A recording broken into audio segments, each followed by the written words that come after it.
Hey guys, welcome back to Texar. My name is Lazar, and today is very special for me because I've been trying to get my hands on one of these for a pretty long while. We're talking about a very special motherboard. This, my friends, is the Asus ROG MAXIMUS Z790 Apex. This is the first variant. We also got an Encore version on the way. We're going to be talking about that just a tad later.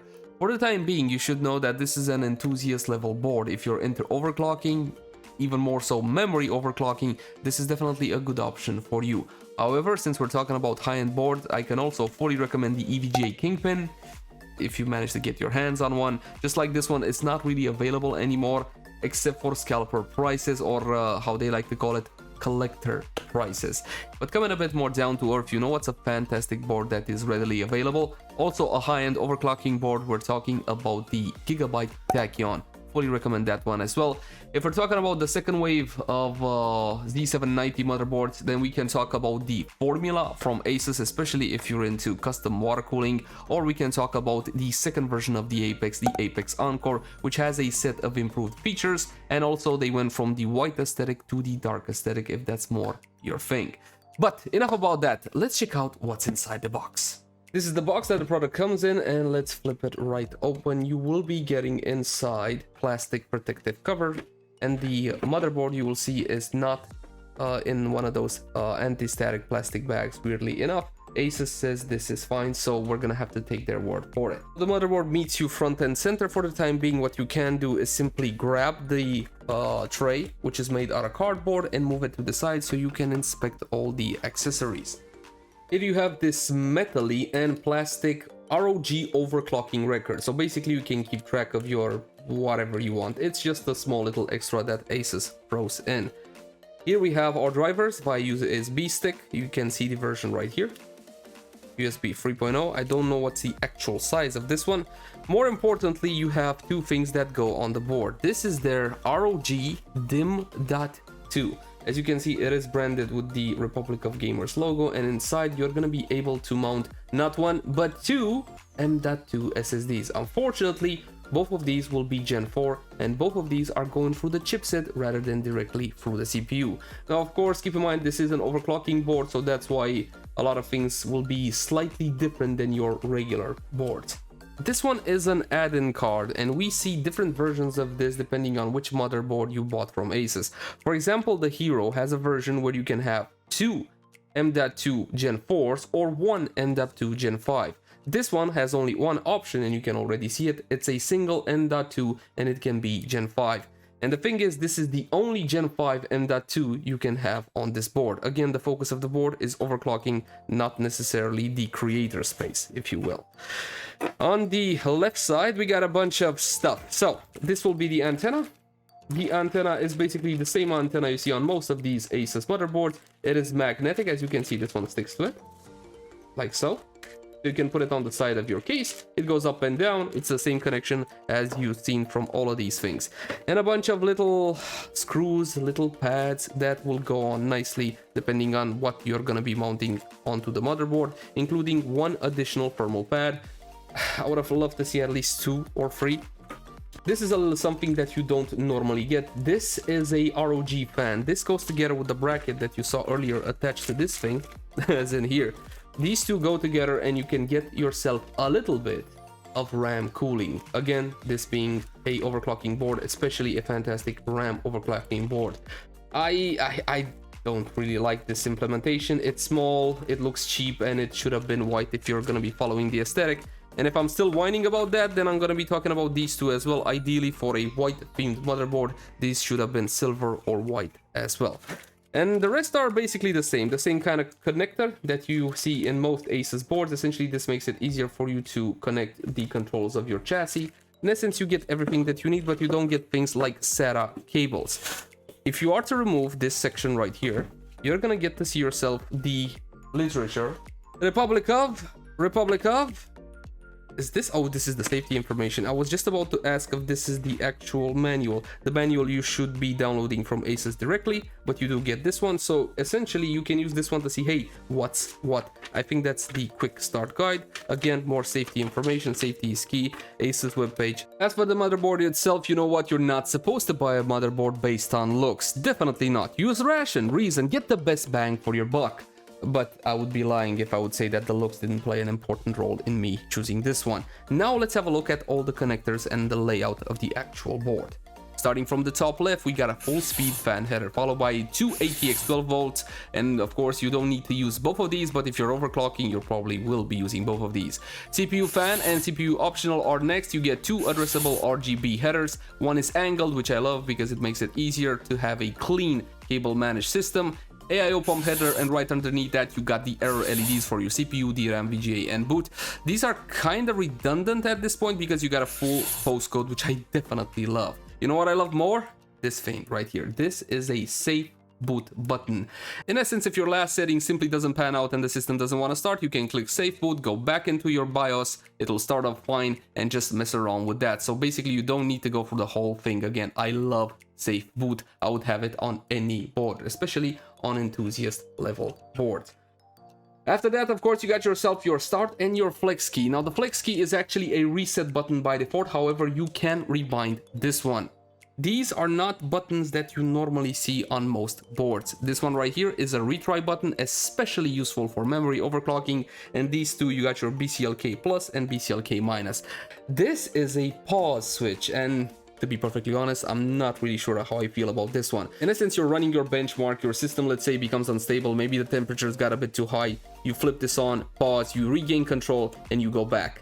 I somehow feel this is kind of cheating, so there you go. You also got slow mode to make sure you get yourself the proof for your fantastic overclock, and RSVD. Then you got yourself your 24 pin followed by the USB-C header, and if I'm not mistaken, and I might be, I believe that this one actually supports fast charging up to 60 watts. Another fan header, and of course this is going to be your USB 3.0 header, followed by 6-pin power for your VGA. You don't really need that unless of course you're trying to heavily overclock. 6 SATA ports, which I believe are becoming more and more irrelevant. Now on the bottom right here, you got a whole bunch of goodies, especially if you're a water-cooled boy. But most will be interested in the two USB 2.0 headers. Now granted, you might not use them for USB 2.0, but there's a whole bunch of gadgets that can work off of that one. And you also got a BIOS switch. Essentially, you can easily switch between BIOSes, which is absolutely fantastic because certain BIOSes are more stable with some settings, others with less settings. It really depends, and you can see which BIOS you have selected by following these two LEDs. And these are your thermal probes and your water pump header. Moving along, another USB 3.0 if you didn't have enough. Actually, these are 3.2 Gen 1s. And this is a Thunderbolt header. To be perfectly honest with you guys, I did not know that this board has a Thunderbolt header up until this point. RSVD is for Asus technicians. If you don't know what you're doing, don't mess with that one. Then again, if you don't know what you're doing, don't mess with it. Goes for the whole board. VLATch though, VLATch is very special. Essentially, if you toggle this one on, it's going to be recording your maximum true vCore and minimum true vCore. That one can be extremely useful. Speaking about readings, I forgot to mention the ProBit. You got ProBit right here, because here's the thing, when it comes to monitoring your voltages or monitoring everything via digital means, sometimes software can mislead you. Let's just put it like that. So having the ProBit right here can definitely come in handy, if you know what I mean. More addressable RGB headers, well, one addressable, one non-addressable. And you also got the audio solution right here. As for the I/O, you got your clear CMOS, your BIOS, your PS2 ports, one for mouse and one for keyboard. And before you start yelling, these are actually quite useful for overclocking because they function differently from USBs and they're a whole lot more reliable. Essentially, the way USBs functions is by polling. Your computer asks your device, what are you doing? What are you doing? What are you doing? And that polling rate that you see on high-end gaming peripherals is basically the rate at which your computer asks your devices, what are you doing? These, however, function differently. What PS2 does is interrupt your computer. It sends the signal and says, hey, stop, we're gonna be doing things right now. And that can be extremely useful, which is why some gamers, even to this day, prefer these things. By all intents and purposes, it doesn't really matter for gaming all that much from my subjective point of view, but for overclocking, when you want reliability, these are definitely appreciate it. USBs 4, 8, 10, which is good, a good amount of USBs. I would definitely loved a bit more, but still, I don't know if the USB-C actually supports fast charging. You see the one that says BIOS? Obviously, this one is very special. You load your BIOS onto a stick, plug it in, press the BIOS button, you're off to the races. Yay, save my board. That said, I have heard the following opinion. If it says BIOS, that means I cannot use it for anything else. Wrong, just simply use it as a normal USB until you need to flash your BIOS. That's kind of it. 2.5 gigabit internet, Wi-Fi 6E. I would have loved Wi-Fi 7 on this one, but hey, tough tamales. Tell you what though, the Encore version of the Apex has Wi-Fi 7, even though right now it's more future-proofing than anything else. And you got yourself the full array of audio connector, including optical. Now let's talk about M.2 sockets. You got one right here and you would think, hey, that's Gen 5, right? Nope, this is Gen 4, sadly. And you got another Gen 4 right underneath this one. On the board, those are the only two M.2s and both are Gen 4. This one is wired directly to the CPU. This one goes to the chipset. Now you do have additions like we talked about before. The ROG DIMM.2, or was it the ROG DIMM.2? Oh, look here. There it is. ROG DIMM.2 Gen 4, this is version 3. Essentially, you're going to be able to mount two Gen 4 NVMe SSDs on this one. Absolutely fantastic. The only problem is they are wired through the chipset, not directly to the CPU.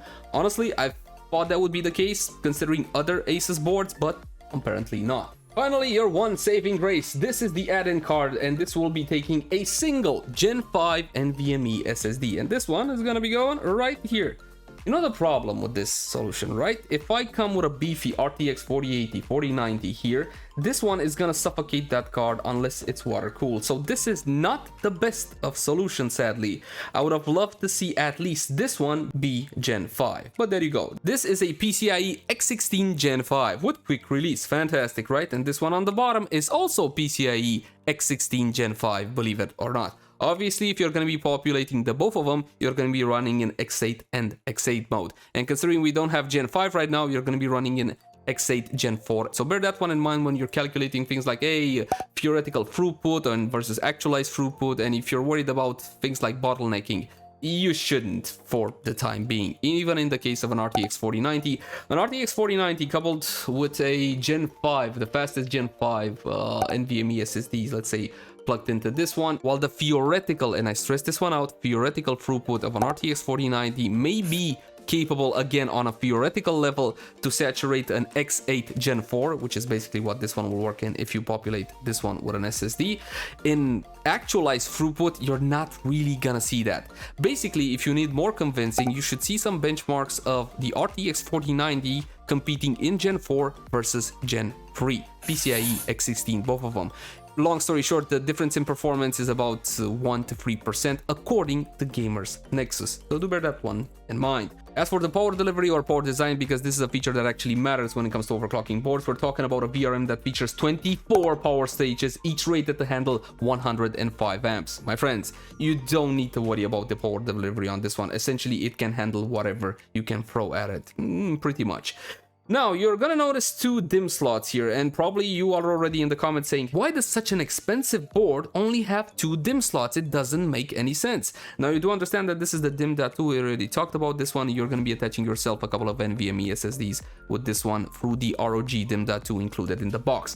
As to why just two DIMM slots, for memory overclocking. Essentially, an architecture with just two DIMM slots allows you to have more stability at higher frequencies. This board has seen a lot of records set on it, so that's the general idea. By all intents and purposes, you might be getting a whole lot more performance out of two stable, highly overclocked and pushed sticks than you might get out of your four. So do bear that one in mind. Just because it has two DIMMs doesn't necessarily mean it doesn't have the performance. By all intents and purposes, these are more capable than your average 4 DIMMs on a more normal, let's say, board. Because again, we're talking about enthusiast level hardware with enthusiast level features. And my little light's battery just went out. Remember that nowadays you can get 2 times 24 gigabit 6 or 2 times 16 or 2 times 32.